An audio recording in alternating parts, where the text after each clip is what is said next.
Hello and welcome to the Pretty Good Gaming Podcast. My name's Gareth Evans. Joining me today is Mr. Henry Biomutant Cooper.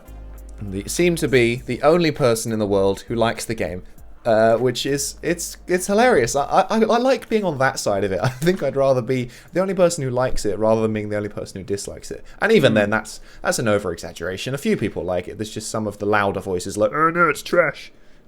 Yeah, we're going to get stuck. I mean, your teeth, you're bared your teeth already, Henry. You're salivating at the proposition of getting stuck into this.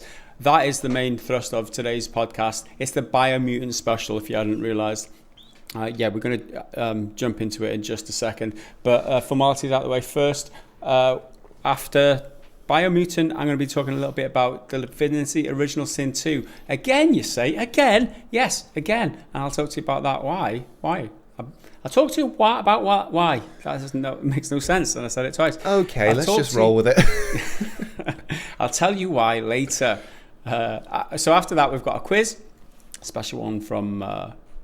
who is it this week? Klony's... It's a substitute teacher this week.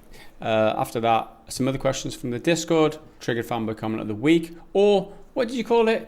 The pretty classic dipshit comment of the week. Because he's not like super triggered. He's just, those fuckwits who just have bad opinions and just no idea what they're talking about. It's one of those guys, and it's only small. It's where you stand with it. We've talked about him before, so it ticks that box. Pretty classic fuckwit dipshit comment of the week. Then let's call it. Which obviously is worth waiting for. After that, comments, and then bad dad joke to finish off. I'm just going to fix my hair in case it's all flat the whole way through. And let's jump in, Henry. Biomutant. So you reviewed it. You liked it. A lot of other people reviewed it. They didn't like it. And, it's weird. I've played 5 hours or so of it. You finished it? Yep. And, so let's talk about it. Well, where do you stand first? Do you think you like it, or do you think you dislike it, or are you somewhere in the middle? At the moment, anyway, from your early impressions. There's so much to unpack, right? Because it's a huge game. It's a double-A game. It's all about expectations. I feel like this whole Biomutant, whether you're going to like it or not, it's based on your expectation for this game. If you're expecting a large, sprawling, open-world, Ubisoft-y type game where there's loads of stuff to do, and it's Ubisoft been iterating on this formula for years and years and years, and so they've got a lot of things right. Okay, they get some things wrong, but I think Biomutant isn't that. I think if you're expecting that, that's not what this is. This is a game which is aiming for a different crowd. I think the whole I've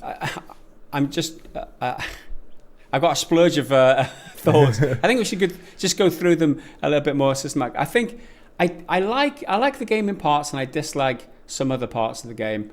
But can we talk about a few of the specifics, right? So a lot of people disliked the open worldy, how it was. A lot of people said it was empty. I don't really agree with that.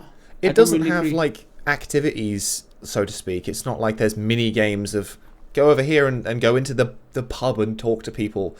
There's very few people to talk to and have any sort of meaningful interaction because of the way the story is told. And that's why, in my review, I was hesitant to call it I wouldn't call it a bad story. It's poorly told, I think, but because the story's quite minimal. It's not the main focus. It's a very gameplay focused game. In terms of the story, the map by the end is full of stuff. It's full of little side mission things. Granted, most of them are just collect these items or whatever, but there's loads of pings on the map. And again, people don't like that, but I'm saying Ubisoft has that problem all the time, but I wouldn't say the map is empty of things to do at all. No.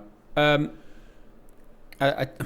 mean, there's some things that I do like, right? I picked the character that I chose was the what's he called? Psy Freak. And I put all my points into the Psy abilities and my agility. So I'm really fast as fuck, and I'm a ranged specialist, and I'm just spamming the enemies with my Psy abilities which is so overpowered. I mean, I've seen a lot of places that the combat is easy. However, I enjoy the combat to a certain extent, but it's there is a disclaimer. I think the enemies are a little bit too spongy. I don't feel like the powers kind of level well. And I think in terms of the amount of powers, this is an RPG, right? There's eight psi abilities. There's 8 biogenetics ability things. I don't think that's enough for a game of this scale. You got 50 levels as a character, right? I think it could have done with more.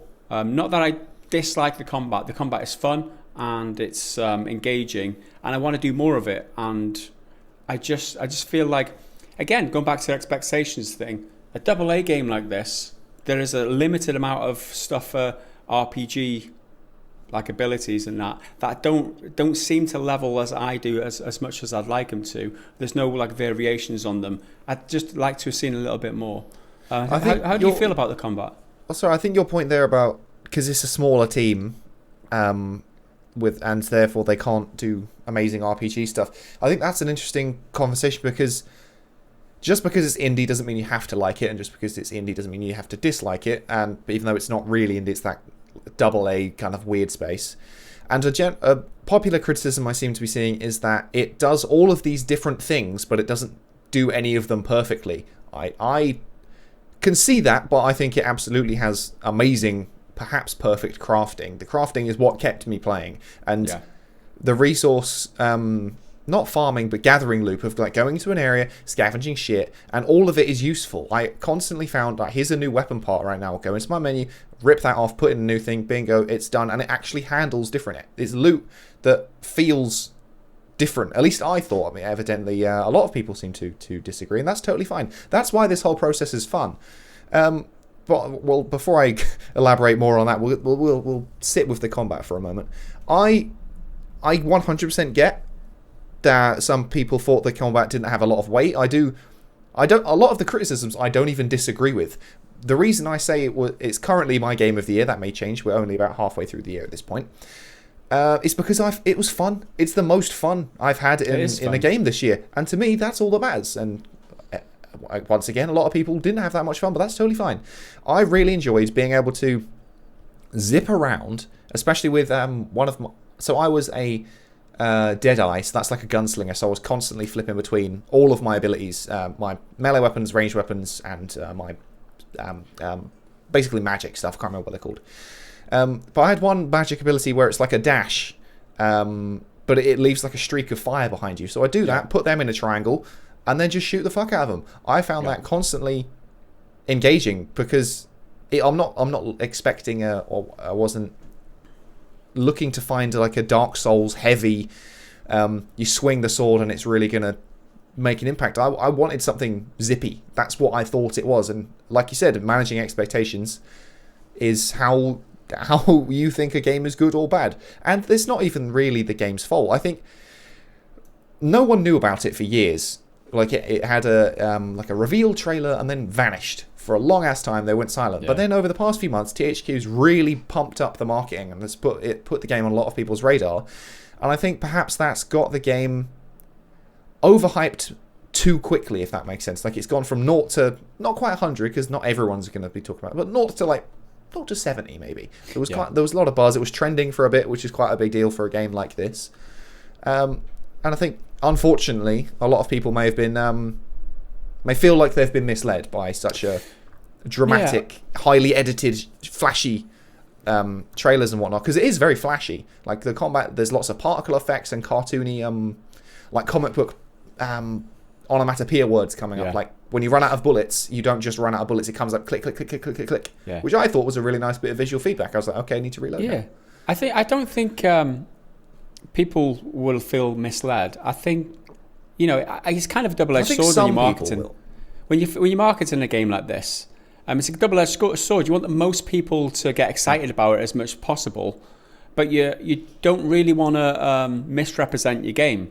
I talked about that recently with Last of Us 2, but I don't think there's anything misrepresented. I think there was a lot kind of expected that wasn't shown, like the RPG side of things and like the open world, that those are the unanswered questions going into the game where, we answer them now, and they're just shy of AAA standard. That's all it is. I think what is there is for a decent standard. I played on PC. I've had no performance issues. I've had no, the game itself for an open world game has played really well. They haven't hidden anything from me in the marketing. There's just things that it's just not as fully fleshed out in some areas. Yeah. I think it looks, because obviously all trailers will show off the best polished version, and because this is a smaller development team striving for something really big, you can't fault their ambition. I mean, they really tried to do arguably too much. There was a bunch of things in there which, like, well, you could have just not done that, taken all that time and made these things a little better. But I think some people may feel, I mean, I might be making this up. Maybe no one feels like this, but it's something the vibe I seem to get from reading comments on different reviews and different threads and stuff. I feel like some people expected this to be, I don't know, maybe more polished is the word to describe it, or maybe cleaner, or more fleshed out, or something. I don't know. I think that people just expected a bit more, and that, again, it's not through any fault of their own. If you watch a trailer, you're like, oh, cool. Hopefully the game's going to play like that. And maybe some people didn't find that. Shall we jump into some of the specific reviewers and then just like hash it out as we go through? So I don't have loads written down because I didn't want to do like a full review roundup. Someone mentioned it on the Discord, and I don't like doing that if I've actually already reviewed it myself, because then I will constantly be like comparing what they say and be like, well, no, I disagree, or blah blah blah. Whereas for a review roundup, I like to keep it as neutral as possible, and I feel like I would infect it with my own thoughts. But generally, it's on where's Metacritic? I've just completely lost my link. There is. It's across PS4, PC, and Xbox One. Oh, out of the way. On PC, it's 67. On PS4, it's 62, and on Xbox, it's 68. And again, 6 out of 10 doesn't mean terrible, at least in my opinion. No. For a lot of people, as soon as they see anything yellow on Metacritic, they're like, oh, it's trash. I'm like, well, maybe just try it yourself, or read beyond a fucking number, which is why I refuse to do review scores. But if I was to give it one, I would probably give it a 6 or a 7. How can it still be my game of the year, you might ask? Because I had fun. It's the most fun I've had with a game all year. Granted, it's been quite a quiet year. I've not played Returnal, because I don't own a PS5. I've not played Resident Evil 8, because we're still trying to find out when the hell me and my mates can find time to actually do it together. But yeah, currently, it's the most fun I've had with a game this year, and I won't apologise for it, damn it. Anyway, so some of the biggest outlets on Metacritic, IGNs and whatnot. IGN gave it a 6, PC Gamer gave it a 60 out of 100, so 6. Games Radar gave it a 3 out of 5, which again is 6. GameSpot gave it a 6, and Game Informer gave it a 6.5. So they're all in the same sort of, brackets, which that doesn't surprise me. I don't even disagree with it. But the thing is, a lot of people still really like it. On just the PC side, there are 20 positive reviews, 26 mixed reviews, and then 6 negative. So there's still a decent amount of people who thoroughly enjoyed it. There's 9s, there's a 95 from GameSpace, an 85 from Worth Playing. Neither of those are outlets I'm particularly familiar with, but you'd be foolish to base your entire opinion on one review. And I have a love-hate relationship with reviews, because I like writing them, I like producing them, I like reading them, but I do feel like people, as in the consumer, puts far too much stock in just one at a time. Like and I don't mean this in any bad way whatsoever, but one person's name keeps coming up, and it's not through any fault of their own. They're very good at what they do, and that person is SkillUp. SkillUp fucking hated it. Not a problem with that. He's allowed his opinion. When I watched his after publishing mine, couldn't really have disagreed much more. We are totally opposite ends of the spectrum, and that's totally fine. And he's got to the point he is in the on YouTube for being really, really good at what he does. And he's probably the biggest independent game reviewer, I'd say, or at least the one whose name I see popping up anytime any game is reviewed. His name will be somewhere in the comments, like, oh, so-and-so thought this, with SkillUp.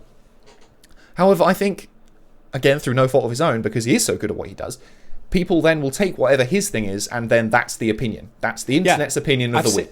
I've seen that. I've seen that in our reviews. Like he said, that's very exactly specific what brought things me about to the sound being poor, and about other things being poor. This and pissed me off. People use that as ammunition. He talked about the sound being poor, then immediately compared it to Returnal.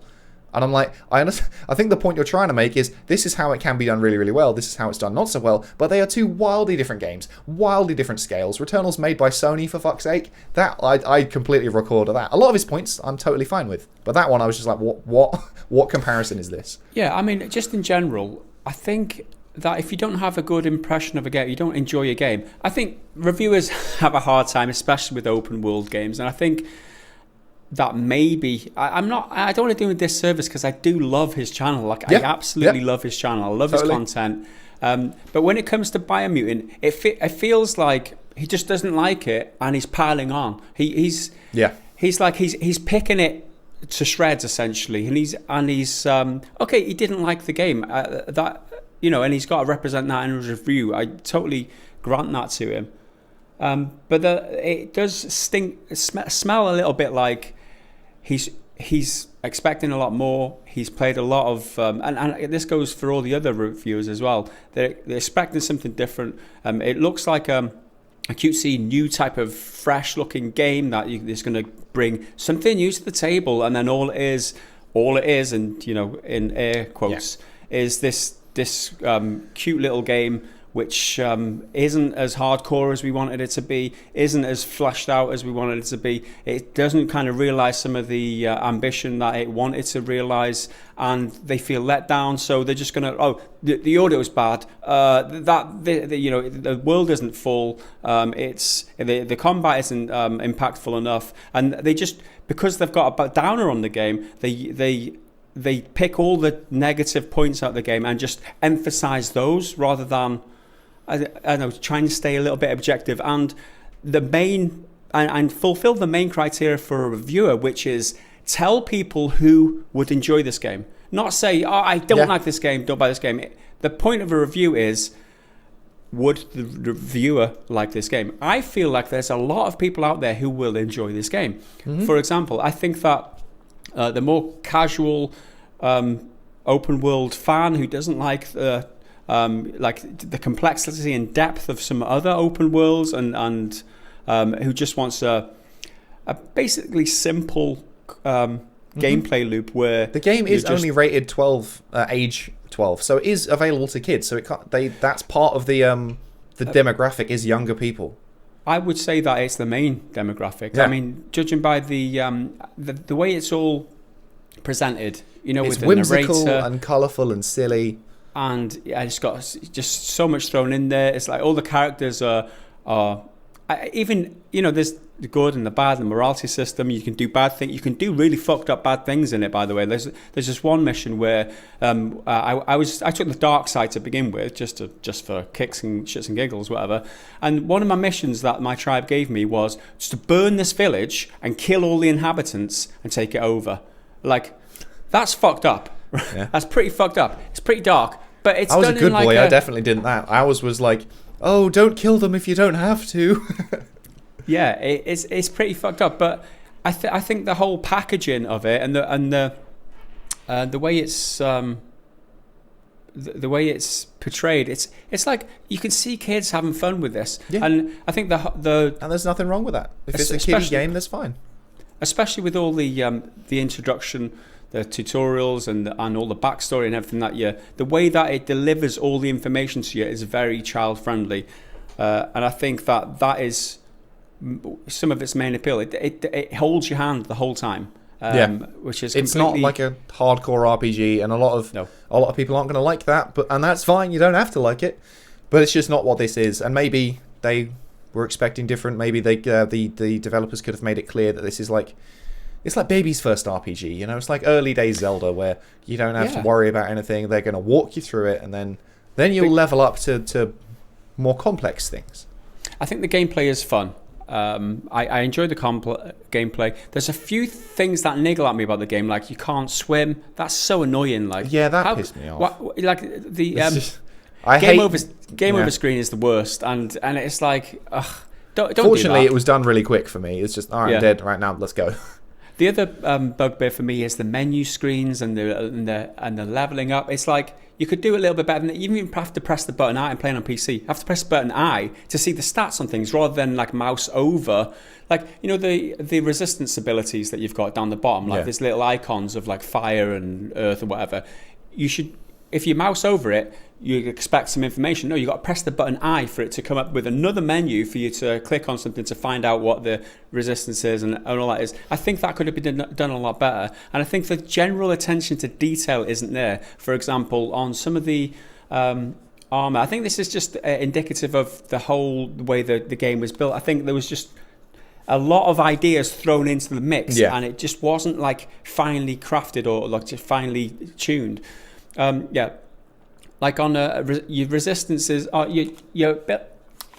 say like the armor that I picked up, it had grants you key energy plus 5 or whatever, and what's the one? What's it termed? It's as energy recharge plus whatever. But it doesn't say key energy recharge. It just says energy recharge, and what it means is key energy recharge, right? And it's just a little like attention to detail there. Like you think that maybe your energy is going to no, your health is going to recharge. No, it's the key energy recharge, and it kind of caught me that. But you know, like I said, it's just a little niggle. It doesn't detract from the gameplay. The gameplay itself is fun. I think there's loads, because it is such a small scale team, there's literally 20 people. I think there's loads of little things like that, like little quality of life things, or it could have done with a little tune up here, or a little bit of jank there. I think if you have a low tolerance for that sort of thing, or you can't get behind something else in the game, all of those things will add up and up and up and up. Yeah. For me, they didn't add up, because I find the zippy combat of like switching between melee guns and magic really rewarding, and going into a building, finding loot that is actually useful. And maybe it's because I've been burnt out on all these other bullshit loot shooter things where it's like, here's 1,000 things where it's just sell. Yeah. But on Biomutant, pretty much all of it was useful in some capacity, because I'd have a bunch of different types of weapons all at once I could swap between. But that's cool. Oh, I do want to read this one extract of a review, because it's such a bad fucking take, and I totally disagree with this one. This is from a site I've never heard of before called Quarter to 3, and it's currently the lowest like numbered rating on Metacritic, which is 1 out of 5. I don't care what you think about this game. It is not a 1 out of 5 game. Okay, you can absolutely hate it. It's not a 1 out of 5. All right, yeah, because it works. You can turn it on. That's your bottom score. Well, unless they do a 0 out of 5 as an option. But if you can turn the game on, it's not a 1 out of 5. You get a point for at least being able to play it. So this person says, this is like their conclusive paragraph. Biomutant is what happens when someone makes a Ubisoft game, but without Ubisoft's resources, experience, talent, or even willingness to take risks. With the exception of the art design, everything about Biomutant feels safe and familiar, but without the confidence or polish needed to make it effective. Safe, familiar, and hopelessly lost in the detritus-littered wasteland between design document and actual game. Willingness to take risks is what's really got me fucking hung up on this. This is a massively fucking risky game. One of the biggest controversial or divisive is their word. Divisive features is the dialogue, and how literally every single creature in the game speaks in literal gibberish. They cannot speak English or any other language of Earth, because it's set in the future and humans are fucked off. So you have a narrator who talks to you. That pissed off a lot of people, because it means that all of your conversations can take quite a long time, and it is all exposition heavy. None of the characters have character because they are being voiced by this one person. Valid criticism, but that is a massive fucking risk, and evidently it didn't pay off for a lot of people. This game it's very unique in it, like just the way it looks. It's all these little cutesy animals, and they're all like weird and ugly. They're all named cute at the same really time. Cute. Yeah, they will. Yeah. Fucking what's there's shit. There's the pling plong and the pew pew and all the like babyish names, which you may not like. I can understand you not liking it, but that's a risk. Saying this game is risk free, I think, is utter bullshit. It's full of little things, little experiments. Experiment 101 is the developer, so it's a nice pun. Not all of them land. Some of them will for you, some of them won't. But saying that this is without risk, I think is bonkers.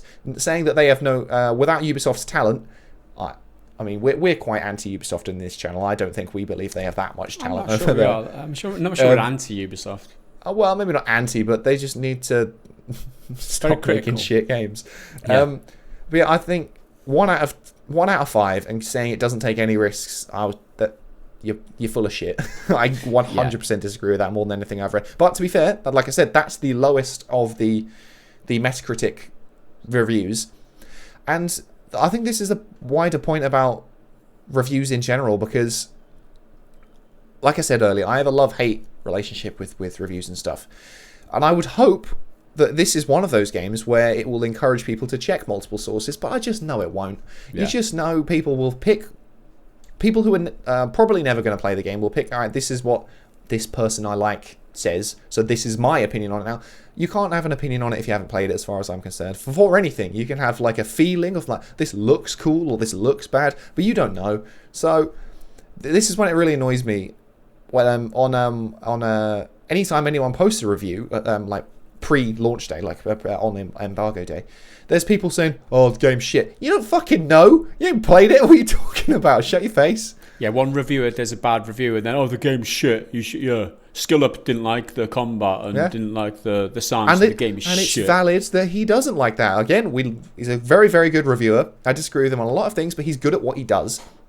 Absolutely. But look at other people. Look at mainstream outlets like your IGNs and shit, and then look at your independent ones like Skill Up or even what's the guy ACG. He's really good. He's very, very, very thorough. I really like the way he does reviews, but sometimes he's too thorough. I'm like, okay, yeah, I know what you mean. Get on with the point. But yeah, man, I just think listen to other people, and I put this as my pinned comment, and when I posted the video to Discord, acknowledging I'm much more, because my upload took fucking ages. It was ready and it just didn't go up quickly whatsoever.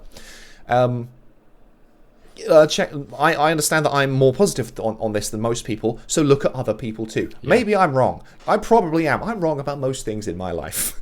But just, I don't know, man. It reminds me of the situation with a game like Days Gone. Loads of critics didn't like Days Gone. Loads of people, like players, don't like Days Gone. But it's got its following. It has people who do really like it. And I think by it's going to fall into a similar cult-like space. It's going to get a dedicated fan base.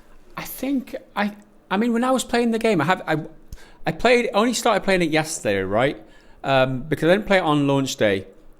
For whatever reason, I was busy in the afternoon. It kind of unlocked at 5 p.m. On Steam.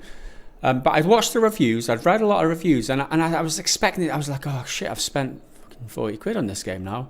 Like, it's not going to be good. I'm not going to. I've been playing Divinity Original Sin as well, so it's like I'm not going to enjoy this. So I played it, and I'm like, this is actually all right. Like, I can't see where people are. Like, I'm like, what is it? Why am I enjoying this game? I'm supposed to not like this game. I've read the reviews. I've seen that Henry obviously likes it, but everyone else doesn't. That's what like I was like. It enters your mind for a moment. You're like, am I stupid? Yeah. Am I missing something? But then that thought is fleeting and quickly fucks off. It's like, well, no, people just don't like it. That's fine. I mean, granted, I was skipping all the dialogue because after a certain amount of that and skipping the exposition, I'm just not interested in that in this game. Yeah. That isn't why I'm playing this game. That isn't why. So I was like, and you can turn it off. In the settings, you can. I can't remember what it is, but you can change. Yeah, the random narrator. Yeah, I've turned them both down. So the random narrator quips are off, and narrator he still talks. You can't get rid of him. But it's minimal. And I know I'm just pressing space the whole time to skip through it, and then when the random choices come up, I'm like, I'll choose that one. It doesn't make any difference. Usually the right one is the good one, and the left one is the bad one. Yeah. So that's what I'm doing. And if you're looking for like that kind of game that engages you in a story, and you're my age, then this isn't the game for you. If you're maybe 13, 14 years old or younger than that, then this might be a really good game. I mean, the whole theme of the game is about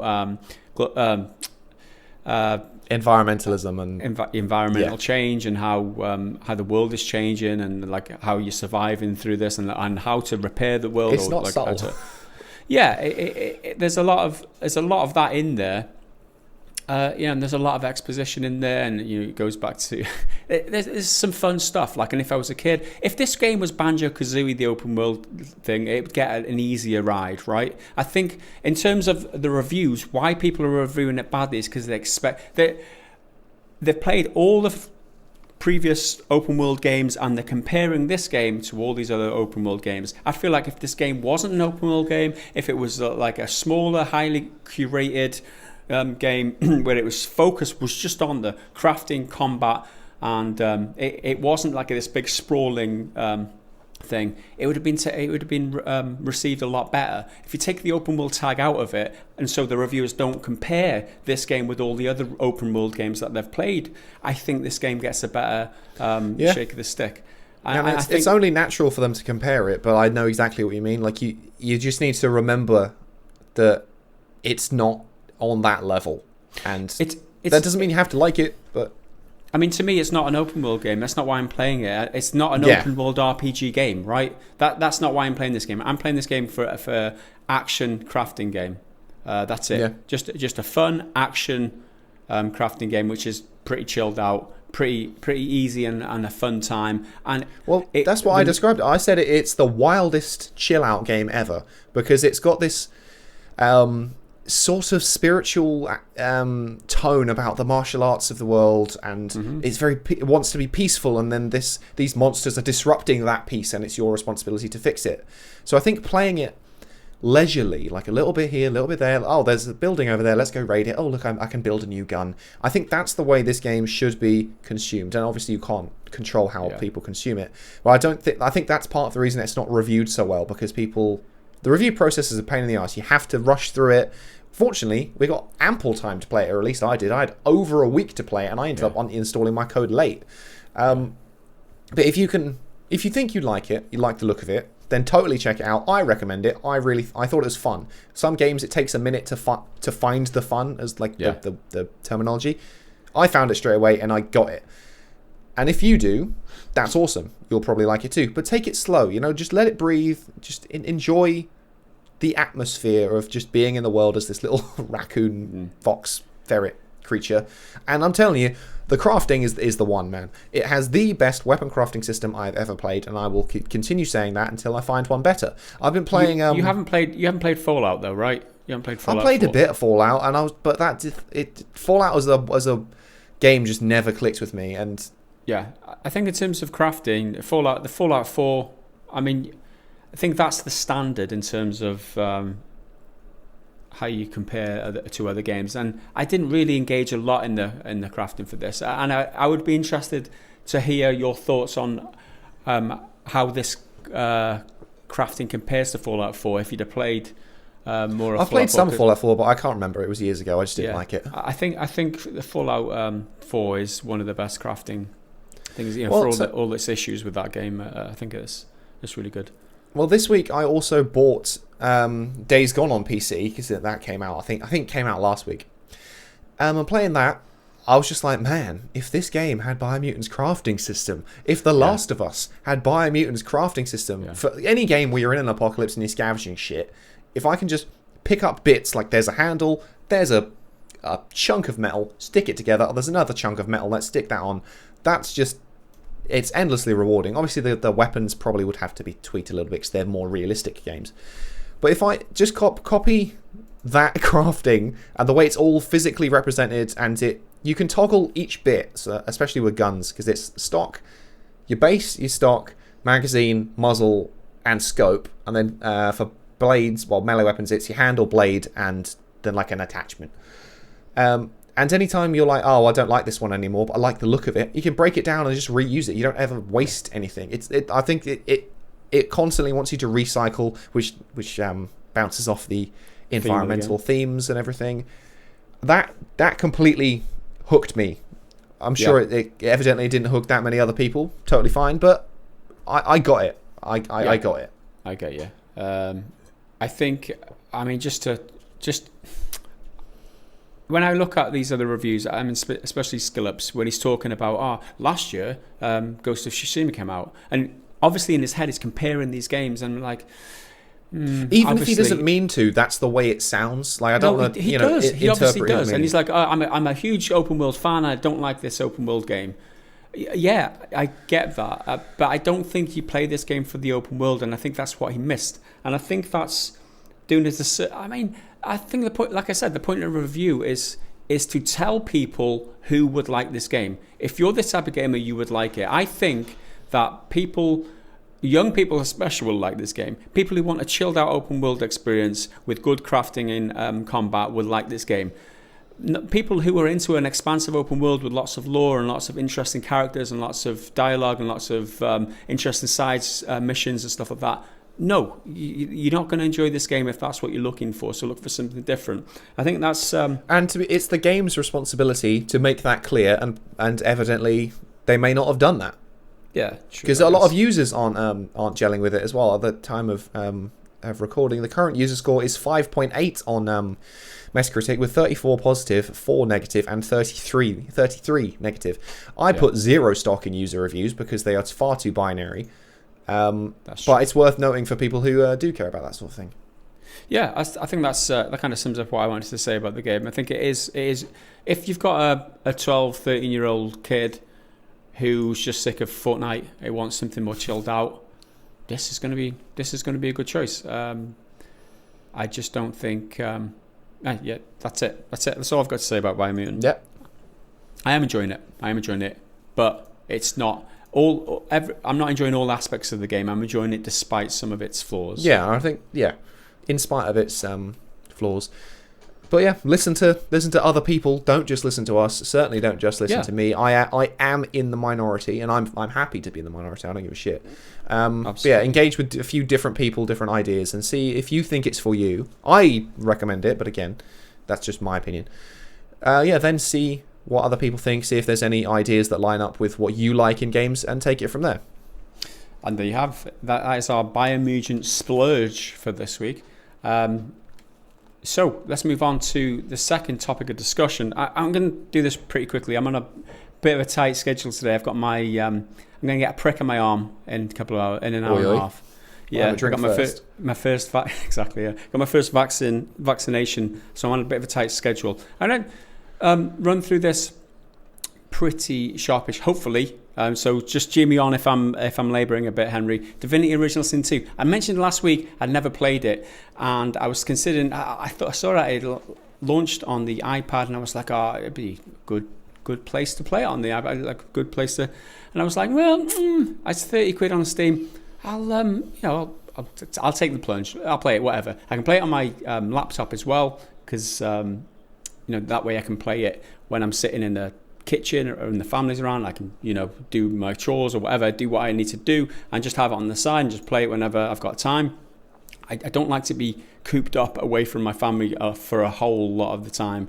So kids coming in and out, they're needing tending, feeding, and all that sort of stuff. So with that in mind, with the flexibility that I can play it, I thought, I'll take the splurge. Divinity Original Sin 2, one of the best reviewed games ever. And my history with isometric kind of RPGs, I played Pillars of Eternity 1 and 2, didn't really gel with them, played them a little bit, so I was turn-based combat, I was like, I'm not sure I'm going to like it, so I wasn't sure. Divinity Original Sin 2 has quickly become one of my favourite games of all time, and it's for good reason. Oh my God, how did I sleep on this? This is just 10 out of 10 across the board for every aspect. We talked about what aspects of Biomutant weren't quite so strong, like the characters, the story, the world, the this and that. 10 out of 10, everything across the board for doing an Original Sin 2. There's nothing that I can criticise it for. That is my short, sharp impressions of the game. I think it helped that I took my time to begin with, consciously absorbing all the lore and the characters and getting engaged with the story and that. I'm basically, the rest I'm going to talk about is just my gameplay experience, the gameplay loop, what I enjoyed about it. And just bear in mind that there's so much more to it that I'm not going to say in this, because I'm trying to keep it as concise as possible, because you've seen loads of reviews yourself. I just want to give you a little flavour of how my experience has gone with this game. So I think the main thing I'm enjoying about this game is the choice. Like everything, there's choice in every aspect of the game. And that's one of the biggest attractions. So you get random encounters from like just loads of people. The map is quite decent. I talk about. I'm going off on a tangent. I'm on I'm talking about, I've played 20% of the game, which is the first act, Fort Joy. I've completed that bit, and I'm on to the next bit. So just traversing around the environment, you come across like random people, and these encounters can end up in a combat scenario, or just a bit of a dead end, nothing happens. You can find some loot or whatever. But if it does end up in combat and you end up having to kill this character for whatever reason, you think, well, that could have ended differently. And I know how that could have ended differently. I could have had a different skill check. There could have been a different character. You could have had a different skill to be able to help this character out or whatever.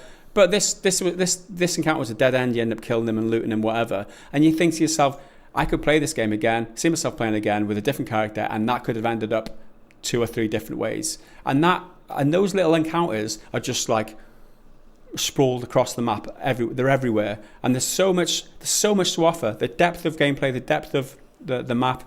This is 20% of the game, and I'm already overwhelmed with the amount of stuff that I've been faced with. So that, again, the choice of being able to what to do and how to spec your characters, and the choices that you've got, just overwhelmingly brilliant, amazing. The next point, the exploration. Like I said, every corner of the map is interesting. There's combat scenarios everywhere. There's like characters with stories, and they've got problems. You can help them. You can rob them blind. Whatever you want to do. Loads of ways to achieve your goal. And again, back to the choice, which is at the core of everything that I enjoy about this game. Combat, turn-based combat in a game, I'm not really a big fan of combat in turn-based games. This is amazing. It's far and away the best turn-based combat ever. I enjoy it. It's so tactical, and there's just so much choice to it because you can spec out your characters however you want. You can, every character, you build a bunch of spells, spell book for them, and then you've got abilities, you've got potions and everything, consumables and all that. Again, there's so many different magic types. There's like 8 different magic types with all different abilities. So much choice. So how to begin with combat, I was overwhelmed and I was dying a lot, right? And I was like searching on YouTube how to win at combat on Divinity Original Sin 2. And it's only after you've died a lot, because you're going to die a lot in this game. It doesn't hold your hand, and there's no like it'd be the opposite of Biomutant essentially. After you died a lot, that's how you learn. And then you learn the hard way. Yeah, exactly. And then you figure out what works, and what you're missing is like, wow. I find out what it was is like I didn't have a lot of resistance, like magic and armor, and my characters were just like glass cannons, essentially, just dying. And as soon as I realised that, I started, seeking out some decent protection for them. I had to leave one of my characters dead for the longest while because she was just so bad, and she was just dragging everyone else down. You got 4 characters in the game, so one of them was dying the whole time, and it's expensive to resurrect them at the very beginning because you have to use this item called the resurrection scroll, and they're really expensive. So once I'd run out of them, I was like, I'm just going to leave her dead. There's no, she's not really adding much, and I've got these 3 characters that are pretty decent, and then I just carried on without her, and I did a lot better with that.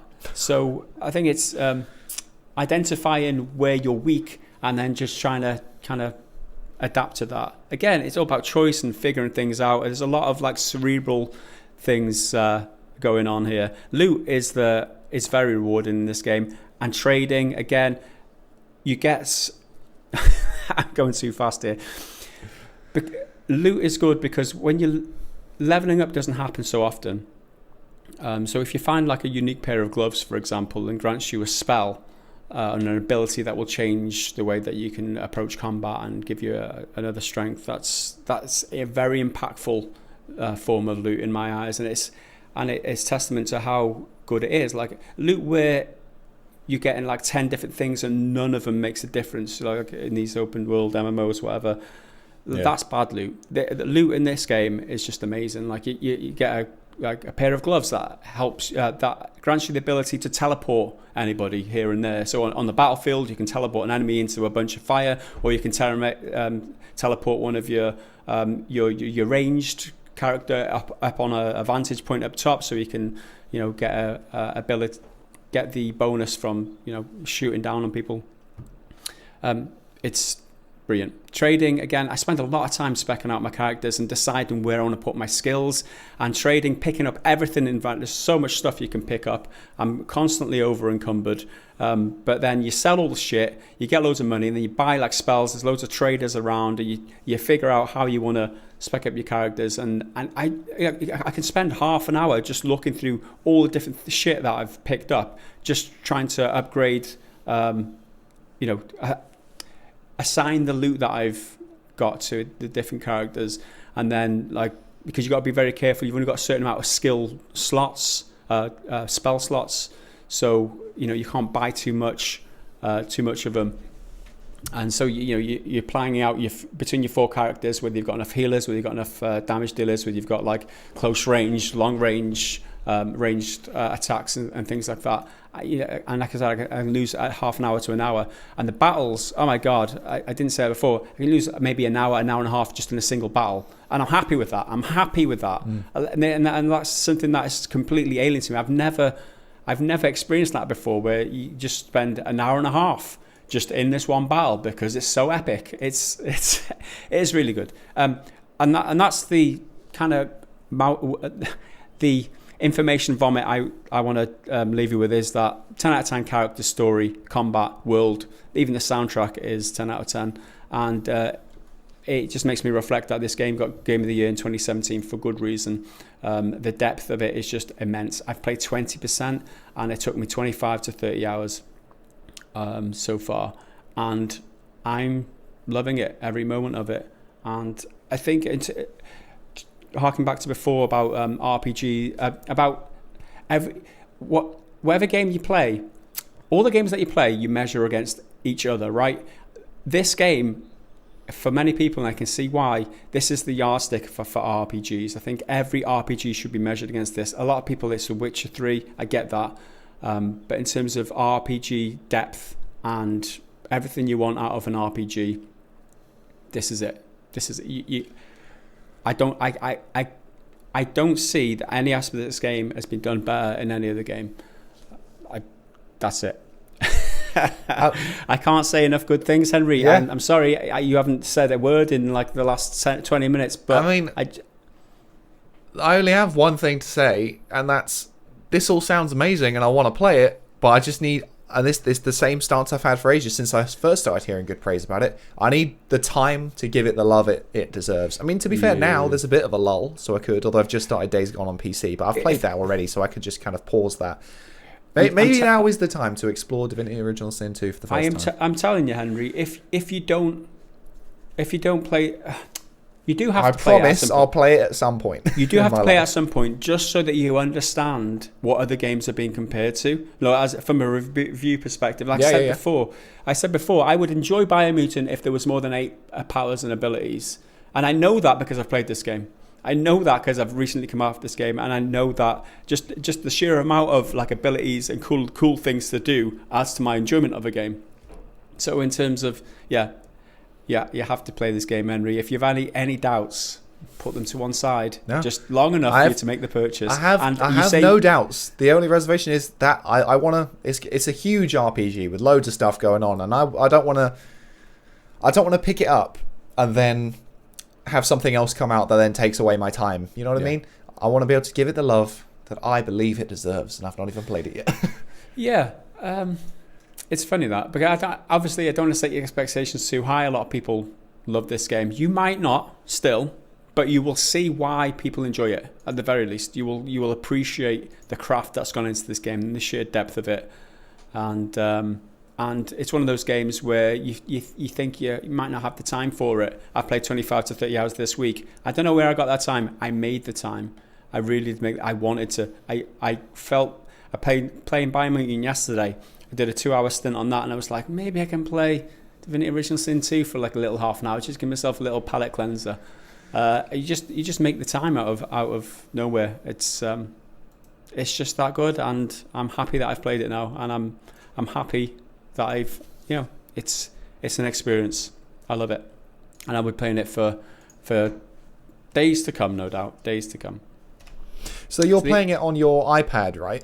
No, I'm playing it on my. I bought it on Steam, so I'm playing it on my PC. I'm playing it on my. Did I say iPad? My laptop. So my MacBook Pro, essentially. When I'm playing in the kitchen, it runs fine. It actually runs really well on a MacBook. So MacBook Pro, obviously, it's a pretty high spec machine. It's and like I said, I can just leave it on the kitchen counter or the kitchen breakfast table, and be like cooking the tea, sorting out the dishwasher, cleaning the kitchen, whatever, and then jumping back on for half an hour. And I know the kids need taking to swimming, so jump in the car, take them to swimming, come back, play another 20 minutes of a battle, and then I've got to do something else, jump back in.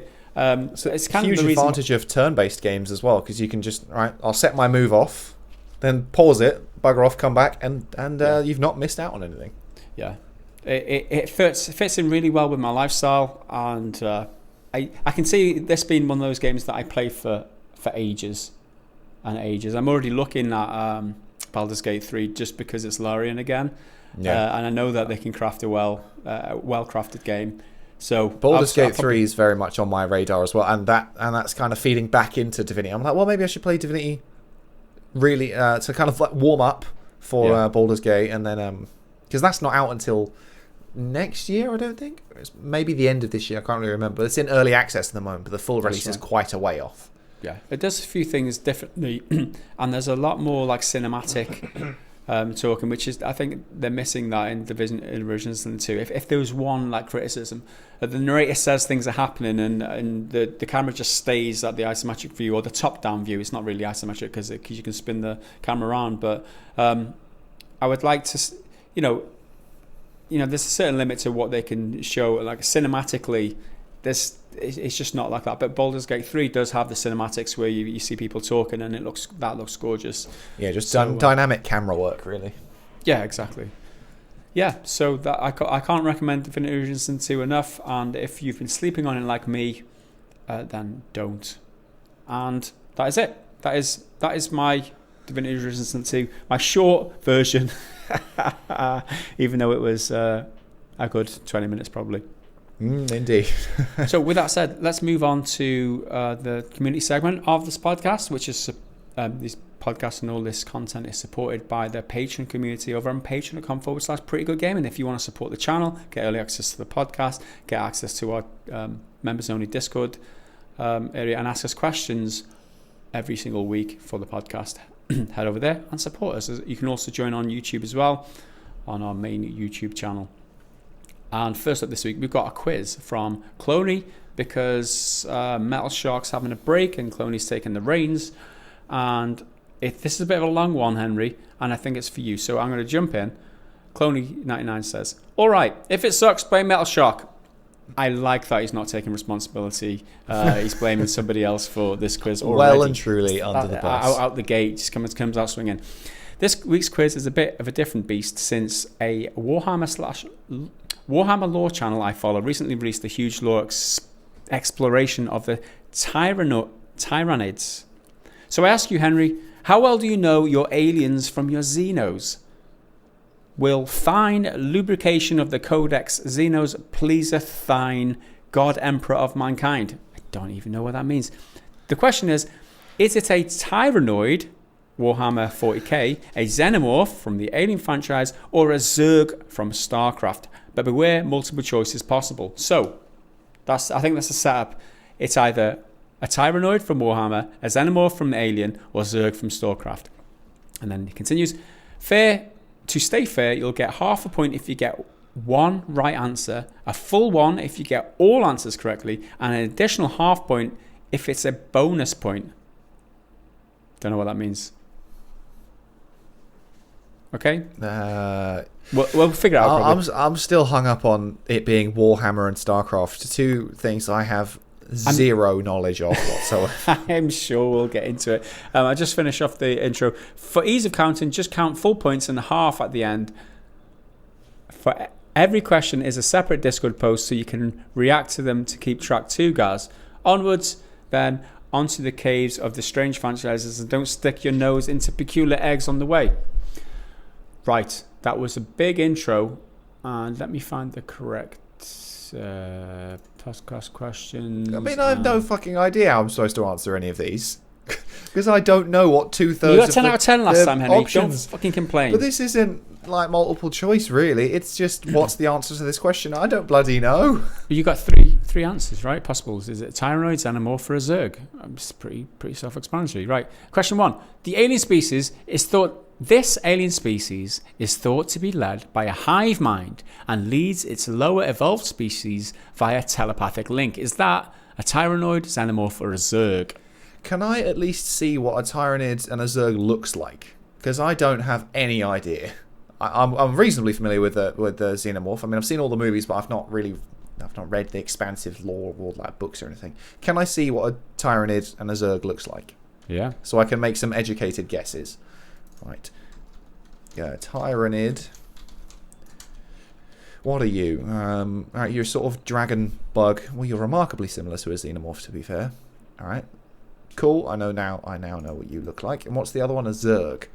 Zerg. Yeah, they're pretty much of a much.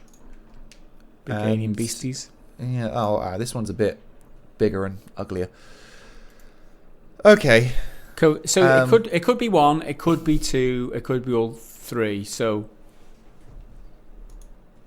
Well, it is suggested that the Xenomorph Queen controls the others in some way. Well, because they don't speak, so there's no verbal communication. So I guess that one counts. But I just don't know about the others. Maybe I don't like. It could be all 3. It could be just 2 of them. I don't know. They look like bugs. So generally they have a hive in fiction. They're all very, very similar. I have no idea how to answer this beyond saying I know if it's a Xenomorph or not. So I'll just say it's a Xenomorph. I'll just say the Xenomorph one can do it. The correct answer is Zerg and Tyrannoid. So not the Xenomorph. Great. Yeah, this is the opposite. So you got 0 from the first one. Let's move on. Created and fostered by the god Amon, this alien race was freed by Sarah Kerrigan and returned to more peaceful ways. Obviously, this is a single alien. So which one is it? Is it the Tyrannoid, Xenomorph, or the Zerg? I don't know. The Zerg. This is a complete guess. There's no point. Zerg is correct. That's the... Huzzah. Yeah. I mean, you're doing all right, Henry. I mean, you got 1 out of 2 so far. Nothing about this will be me being able to figure it out or... This is what use my Henry. Brain. It's all going to be guesses. The tools that we're given, so let's not complain. Let's move on. Question 3. These aliens are actually an extragalactic species born somewhere beyond the void that separates the galaxies of the local group. Their hive fleets have travelled through space by using gigantic organisms genetically engineered to travel through a vacuum known as hive ships, which move in groups that can be likened to very large Terran locust swamps. Tyrannoid, Xenomorph, or Zerg? I think that could be a Xenomorph. Xenomorph is incorrect. They come on shit. Oh, for fuck's sake. It was the Tyrannoids, obviously, Henry. Okay, question silly 4. Silly me. They are most famous for being led by a terrifying queen. I mean, probably all of them. They all look quite ugly and beasties, but the Xenomorph does have a queen. That is correct. I'll say that one. And the Zergs also do. So I don't know if you get like half a point for that, but I'm going to give you a full point in it because it's so difficult. Question 5. Acid-blooded and multi-mouthed, this combat-bred species can rip into your bones with a second set of teeth. Gruesome. That's a Xenomorph. That is correct. That is... You've got 3 out of 5, so you're not doing too bad. Just quit moaning, innit? Okay, question 6. These vile Xenos evolve on the field of battle. They can grow or adapt to the enemy they're facing. I'm going to say Zerg because the picture of the one that I currently have has a gun like in his arm. The other one, the Tyranid, doesn't appear to have like weapons. It's just got spikes and barbs and shit. So yeah, I'll go with Zerg. I mean, the answer is all 3 of them essentially: Xenomorph, Zerg, and bonus point Tyranids. So I would hard argue that xenomorphs don't adapt to their environment because the xenomorph stays static. It's the facehugger that changes the equation. So I mean, you're getting a point anyway. So that's that was a freebie. That one essentially. I'm not doing half points because it's a little bit tricky. It's hard. This quiz is anyway. ridiculously hard for someone who has no idea what two of these universes are about. Okay. Little consumer feedback there for Klony for next time. Number 7. One of the deadliest of all known alien species, these creatures require a host organism in order to reproduce. The appearance of the alien can be very dependent on the host in which the embryo is implanted. Well, a xenomorph does that. Is correct. So you got 2 wrong out of 7, so you're on 5 out of 7. Question 8. The genetically modifying nightmare. This genetically modified nightmare is a terrifying and ruthless amalgamation of biologically advanced anthropodal aliens. Dedicated to the pursuit of genetic perfection, they relentlessly hunt down and assimilate advanced species across the galaxy, incorporating useful genetic code into their own. Again, it'll be a guess. I don't think that's a xenomorph, so I'll say it's a Zerg. Is correct, and it's the Tyranids too, but you get a full point because I'm nice. Question 9. These Xenos are often abducted or collected by other species used as weapon or genetically modified for the purposes. That sort of happens with xenomorphs. Fuck it, Tyranid. Why not? I haven't said that for a while. Tyranid is the only wrong answer there, Henry. Oh my god, if you'd have said xenomorph, you'd have been correct. Yeah. Xenomorph and Zerg. Unlucky, Matt, there. So we're on 6 correct out of 9 so far. This is for the 10th.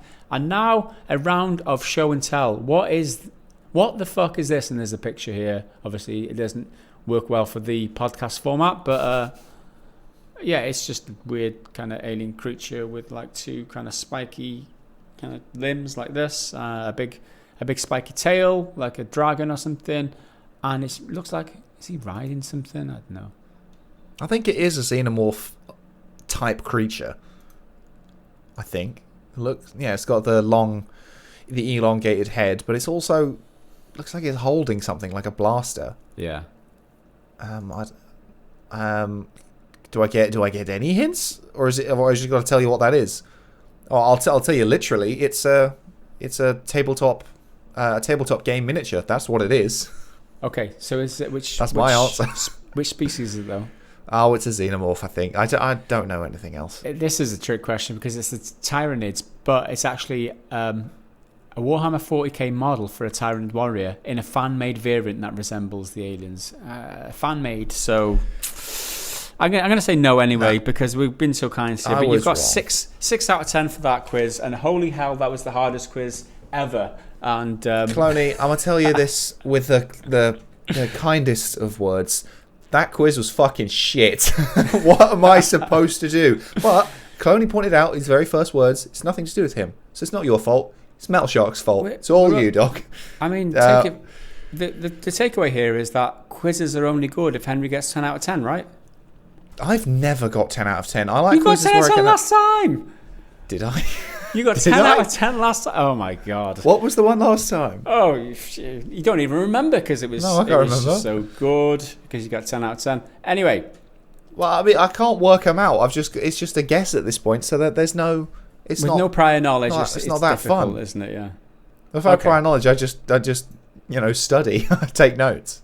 Well, whether it was good or bad, what we do appreciate is the effort that it was went into that. So, Klony, I hope you had fun making it. Well, at the very least, it's something for him to assess and learn how to do it again next time to make it a little bit more easier, a little bit more engaging. Well, not easy. I like a hard quiz where I can actually fight for it. That's a losing battle. That quiz was a losing battle. I think the problem is that if you don't know about the Tyranids or the Zergs, then you're up shit creek without a paddle, essentially. And even then, I know... If you don't know, you don't know, and that's the whole quiz, isn't it? I know a decent amount about xenomorphs, but then there's so many like books and comics and stuff where they expand on their lore so much. Like one of the questions was about them being weapons. technically the humans want them to be weapons, but they've never actually, in the films, the 4 films, they've never actually succeeded in doing that. That's what they want. They just not very good at doing it. Anyway, should we do some actual questions now so my brain can stop falling apart? Let's move on. There's one from Future Proof. Getting to know you, part 4. Okay, I haven't pre-read these, so these could be anything based on some of Future Proof's prior outings. Number 1, the most relaxing game of all time. And what about it is relaxing? I don't really play relaxing games. I think my most relaxing game would be... what is it called? You don't play... I mean, Astroneer. Astroneer I'm thinking of. That is like a space kind of exploration game where you're just crafting. All you're doing literally is crafting and building like a space thing, and then like exploring the galaxy and that in a third person perspective. And that is pretty...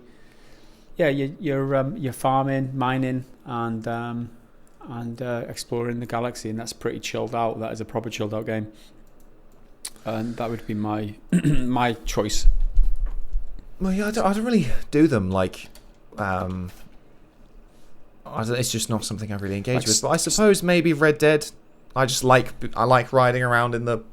Oh, excuse me. I like riding around in the open, the Wild West. I think that's quite fun. I've just googled the relaxing games. So Stardew Valley, Abzu, Minecraft is classed as one, No Man's Sky, Firewatch, Animal Crossing, Journey, Monument Valley, Breath of the Wild, City Skyline, Gris, Terraria, Golf Story. Yeah, that type of thing. So I would class several of that. Untitled Goose Game is on there, and that's not. I wouldn't say that's relaxing. It's chaos. Skyrim. Well, Skyrim, I get a similar thing to Red Dead, I suppose, in that you can just explore the world. Yeah, I'm sticking with quite a good choice. I'm sticking with Astroneer, and also another one, a good shout there was City Skylines. Absolutely. Then the follow-up part, game with this is a tough bloody question. Game with the most interesting story of all time. What grabbed you? What do you mean most interesting? And what I don't fucking know.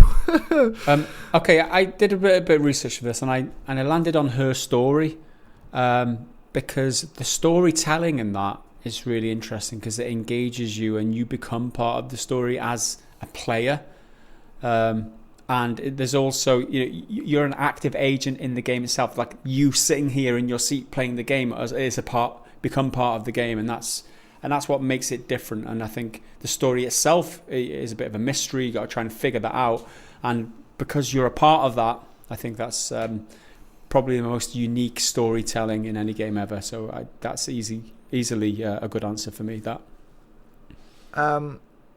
Well, I'm going through games in my head, right, that I really, really like, and I'm drawing a blank on, those classic games from different points in your life. But I think I'm probably just going to go with, for the specific wording of the question, interesting, I think The Last of Us 2, no, not The Last of Us 2, The Last of Us 1, certainly not The Last of Us 2. That was a bit of a fucking slip.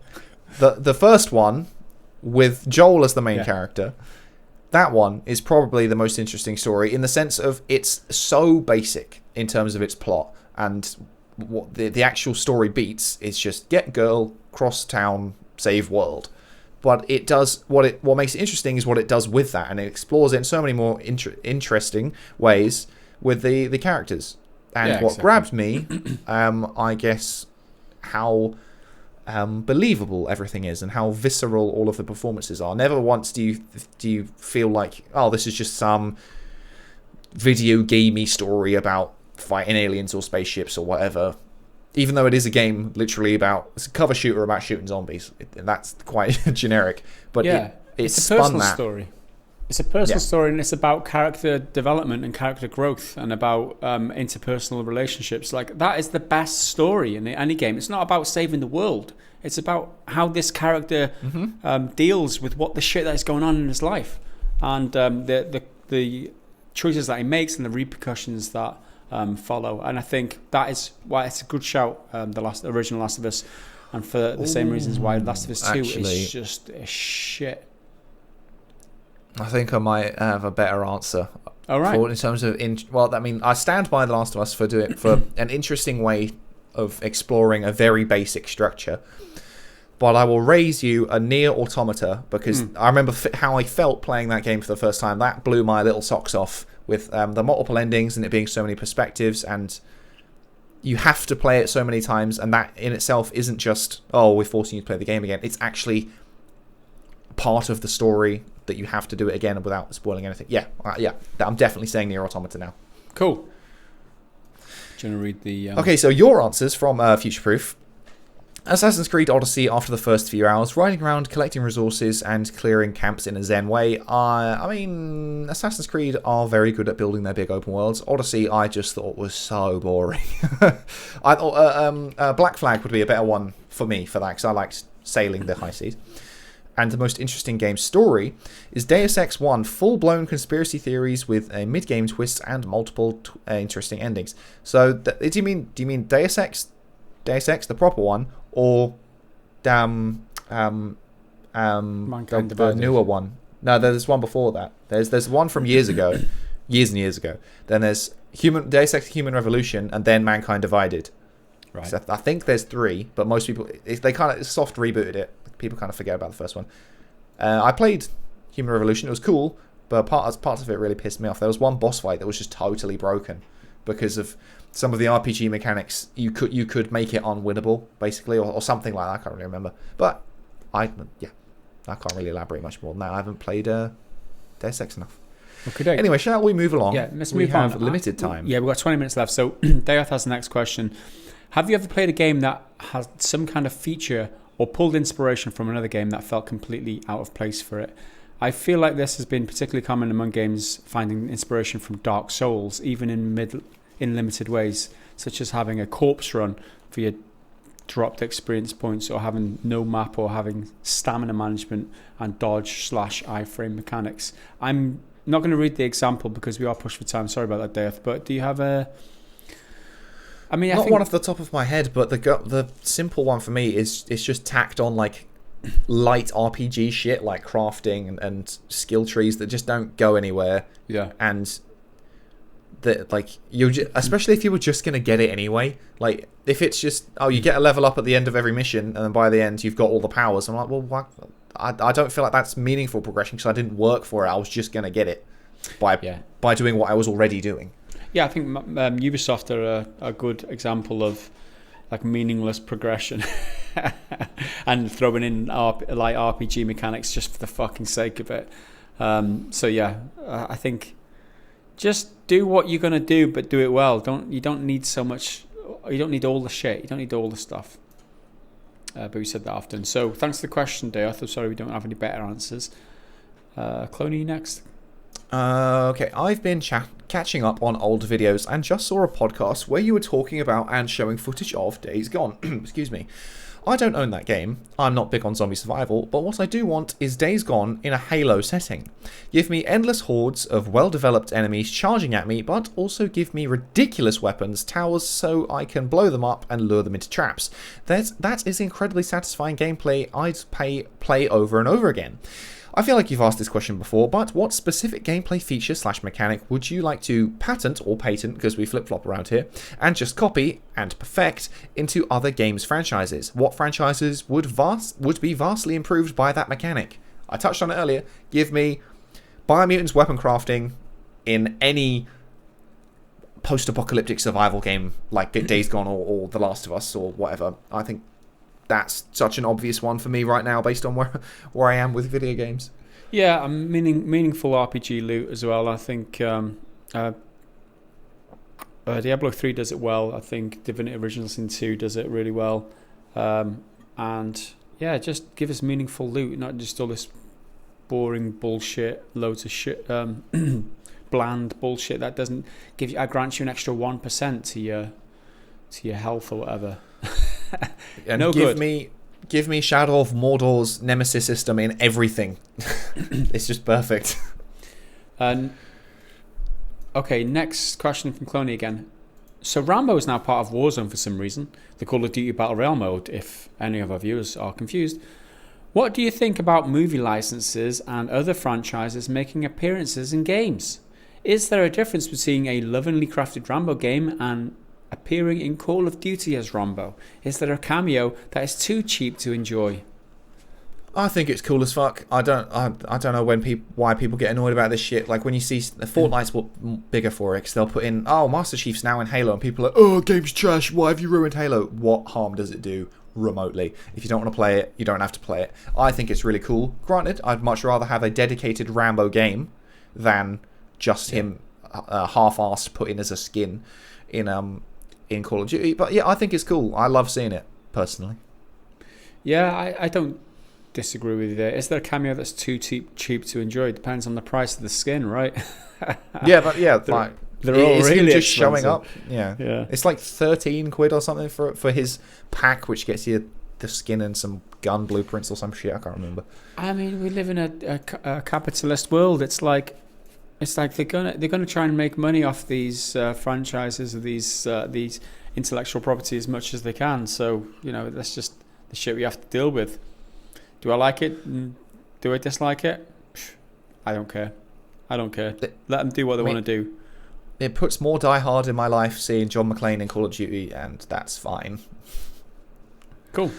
Okay, we have one here from TOGT500. That's how I'm going to say it.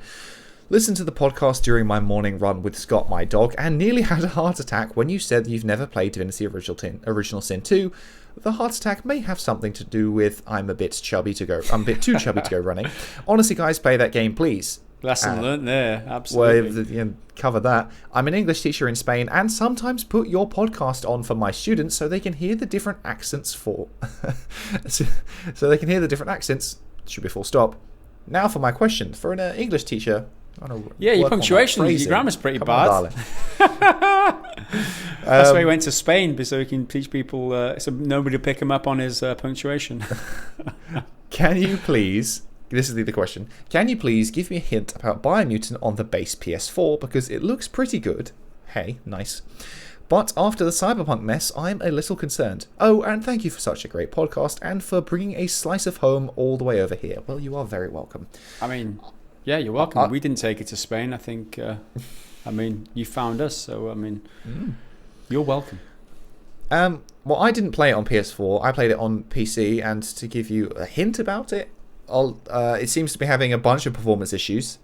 I think more so on the PS5 version is having more problems than the Xbox Series X version. I think it's that they had to undo their 4K settings, so now it's not native, it's like upscaled or something. But beyond that, I'm afraid I can't really tell you that much. Yeah. You'd have to look out for dedicated PS4 reviews to absolutely, to really understand that situation. So sorry we couldn't be much help, but we do appreciate the comment, and we're definitely in my lesson with Divinity Original Sin 2. I might be talking about that game for a good while to come. Next. And last question of this week is Metal Shark. He says, with Klony doing the quiz this week, I will get to put my feet up and ask a more difficult question instead. If you could turn a multiplayer game into a single-player game, injecting campaigns, progress, AA bots, etc., which game would you choose? P.S. Fans of the original multiplayer title get to keep that version too. Any answers? Well, one off the top of my head from what I can remember from being really disappointed to learn that it was just some stupid multiplayer game was The Division. I thought it looked really cool. The snowy, burnt out New York. I really like that tactical casual look of stuff. But yeah, I expected it to be, well, from the first trailer, I was like, oh, this is like a cool post-apocalyptic thing, but there's no zombies or anything. It's just people. People are the villains. We can really lean into that. Yeah.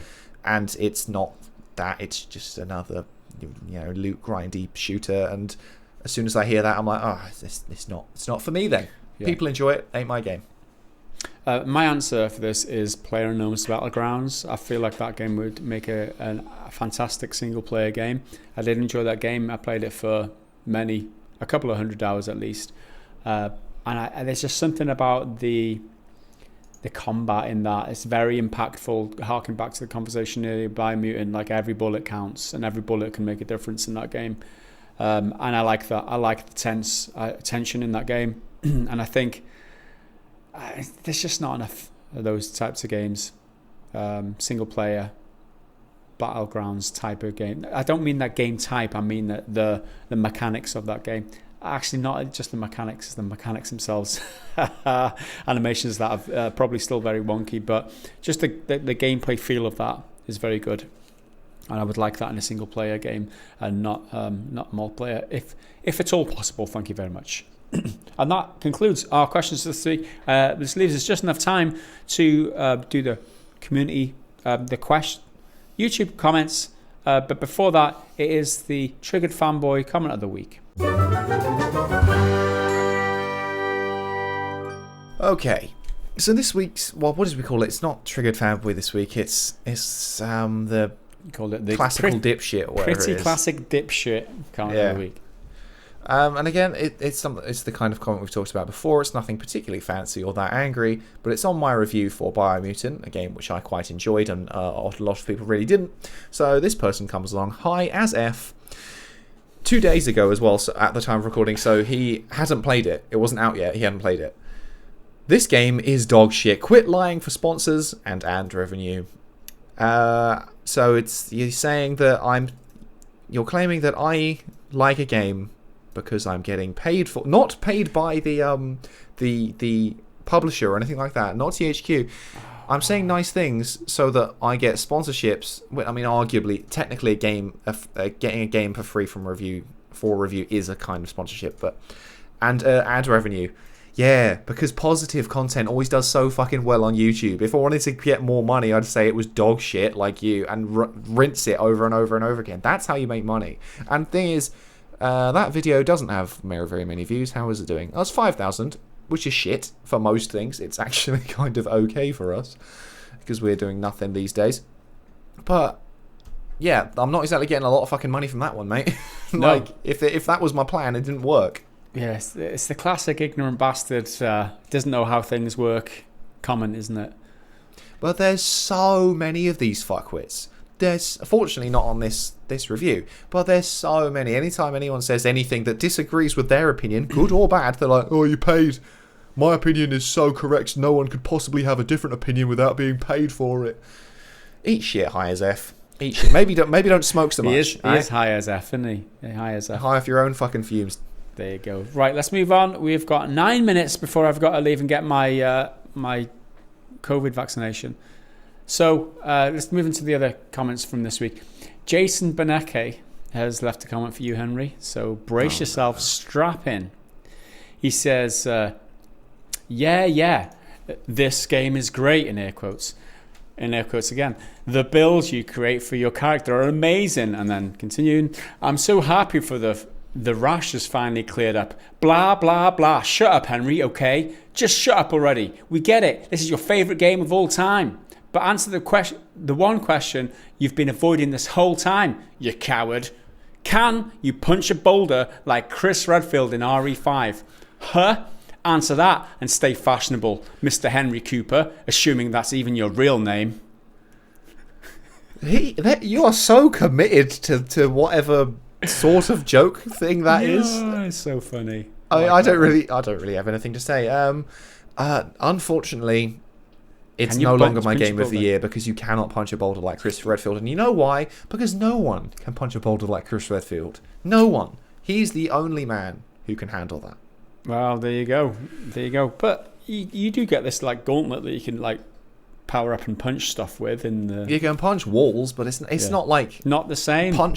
It's not punching a boulder that is twice your size, well, 3 times your size, to the point where it rolls into a pool of lava, then you jump on it. That doesn't happen. There you have it.